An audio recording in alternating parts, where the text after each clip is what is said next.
తప్పు అని నేను అన్నగానే అది తప్పకుండా చేయాలి. ఎందుకంటే మన కుటుంబం అది.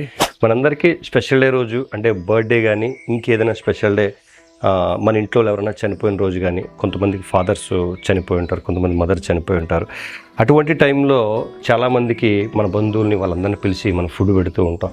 అదే తప్పు అని నేను అన్నగానే అది తప్పకుండా చేయాలి. ఎందుకంటే మన కుటుంబం అది.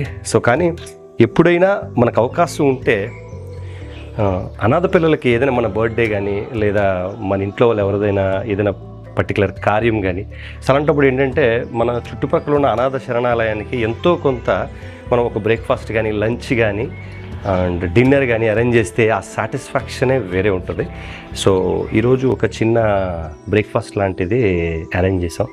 సో నేను అది షూట్ చేసి మీకు పోస్ట్ చేస్తాను. అంటే చాలామంది అనుకోవచ్చు షో ఆఫ్ చేస్తున్నారు, ఏదో మంచివాళ్ళలాగా. మంచివాడిని అని నేను అన్ను. సో అందరిలాంటి వాడిని నేను కూడా. కానీ లైఫ్లో అప్పుడప్పుడైనా సరే అట్లీస్ట్ మనకి మంచి అనిపించేది చేస్తే కొంచెం మనకి సాటిస్ఫాక్షన్ ఉంటుంది. అంటూ ఉండేవాడు ఎప్పుడు అంటూనే ఉంటాడు. సో నువ్వు మంచిగా ఉన్నా అంటాడు, చెడుగా ఉన్నా అంటాడు. సో కాబట్టి మనకి ఏది చేస్తే మనకి సాటిస్ఫాక్షన్గా ఉంటుందో, మనకి సంతృప్తిగా ఉంటుందో, సో అది చేసేస్తుండాలి అంతే. సో ఈరోజు ఒక చిన్న అనాథ శరణాలయానికి ఒక 200 మందికి ఒక బ్రేక్ఫాస్ట్ అరేంజ్ చేశాను. సో చిన్నగా వీడియో షూట్ చేసి పోస్ట్ చేస్తాను, చూడండి. ఎవరికైనా ఇలా పెట్టాలి అని అనిపిస్తే నాకు ఇన్స్టాగ్రామ్లో మెసేజ్ చేయండి, నేను వాళ్ళ డీటెయిల్స్ ఇస్తాను. సో మీరు అమౌంట్ పంపిస్తే వాళ్ళు అరేంజ్ చేస్తారు. మీరు లోకల్లో ఉంటే ఓకే, ఎక్కడైనా ఉన్నా సరే మీకు చేసినవన్నీ కూడా మీకు వీడియో షూట్ చేసి మళ్ళీ మీకు వాళ్ళు వీడియో రూపంలో మీకు మళ్ళీ షేర్ చేస్తారు. సో పెద్ద ఎక్స్పెన్సివ్ ఏం కాదు, చాలా తక్కువ అమౌంట్ తీసుకొని చేస్తారు. సో నాకైతే ఇది సెకండ్ టైం, యాక్చువల్లీ నేను చేయడం సెకండ్ టైము. సో నాకైతే చాలా మంచిగా అనిపించింది అనే కంటే చాలా తృప్తిగా అనిపించింది.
మీ బర్త్డే కానీ, మీ ఇంట్లో వాళ్ళు ఏదైనా పెద్దవారు చనిపోయినప్పుడు రోజు కానీ, అది ఇంకేదైనా మంచి రోజు, ఎవరైనా పుట్టినరోజు ఇలాంటిది ఏదైనా ఉన్నప్పుడు, మీరు ఏదైనా అనాథ పిల్లలకి ఏదైనా చేయాలి అని అనుకుంటే ఇన్స్టాగ్రామ్లో మెసేజ్ చేయండి నాకు.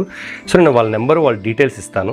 సో మీరు డైరెక్ట్గా వాళ్ళకి కాల్ చేసి మీరు ఏం కావాలో చేయొచ్చు. వాళ్ళు మీరు ఇచ్చిన దానికి పూర్తిగా విజువల్గా వీడియో చేసి మీకు మళ్ళీ సెండ్ చేస్తారు. మీరు లోకల్లో ఉంటే మీరు వెళ్ళొచ్చు, ఒకవేళ ఏదైనా లోకల్లో హైదరాబాద్లో లేకపోతే మీరు ఇలా కూడా చేయొచ్చు. సో ఇలా చేయడం వల్ల ఏమవుతుందంటే నాకైతే చాలా తృప్తిగా అనిపించింది.